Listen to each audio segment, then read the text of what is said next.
Hey, so this video is intended for my fellow tab junkies. I'd like to point out I myself am super reliant on tabs, and so I'm super thankful to the people who've done an amazing job tabbing out ridiculously technical guitar pieces and releasing them for free on the internet. I'd say probably like 99% of my cover videos would not be possible without tabs.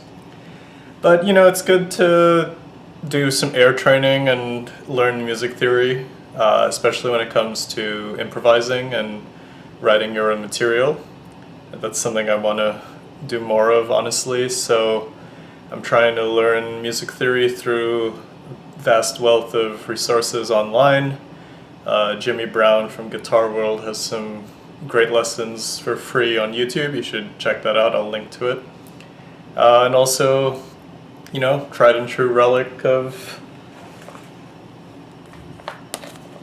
books.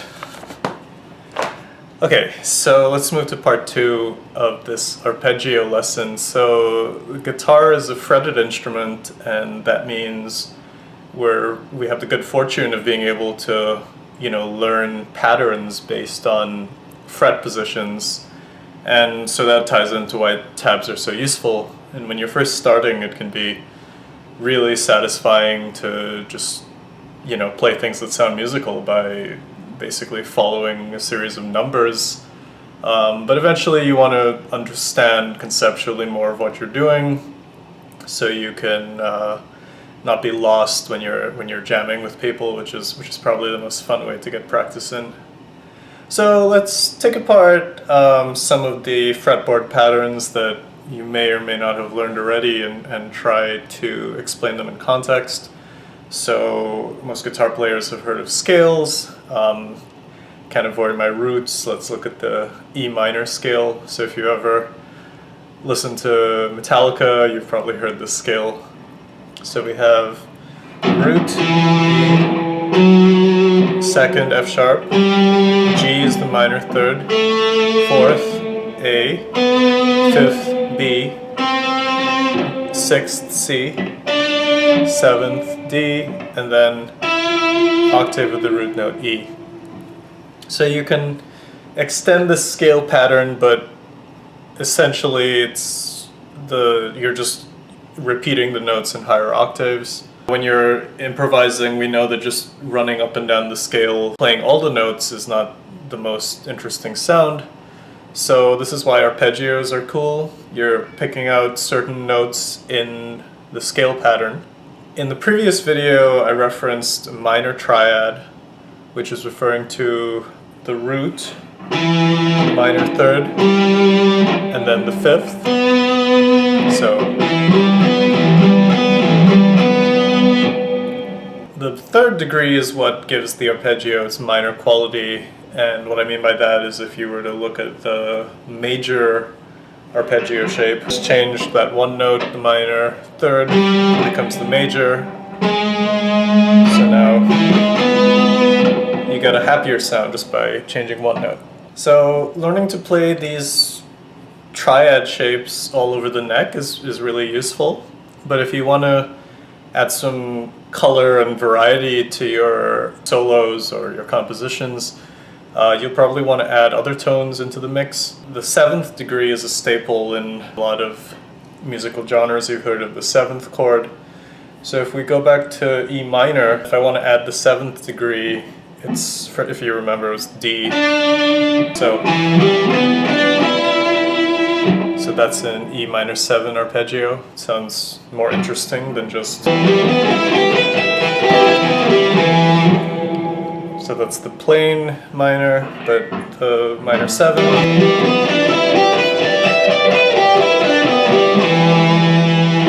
It sounds more interesting. So a fun exercise to help teach your air the different intervals and how they sound in relation to, like, let's say a basic shape like the triad, is to just add different notes. Don't worry even if it's in the context of the scale or not. So if you stay with that kind of fingering we can see some different notes here in their relation to the minor triad. So.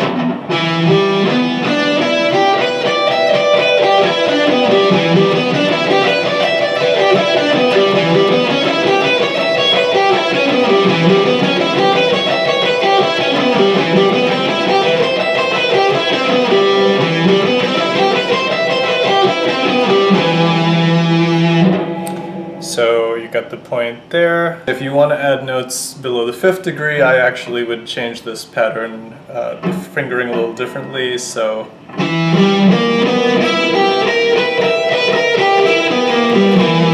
that's adding the tritone.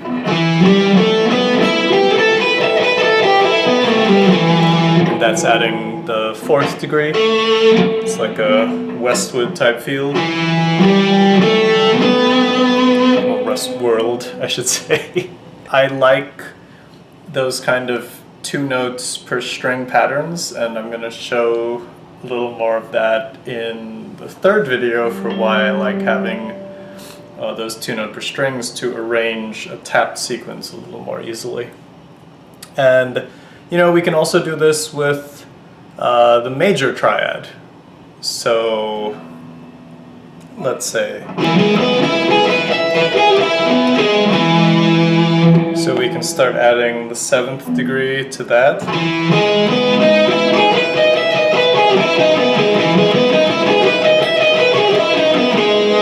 And then you can add the different notes and see how those sound. So like,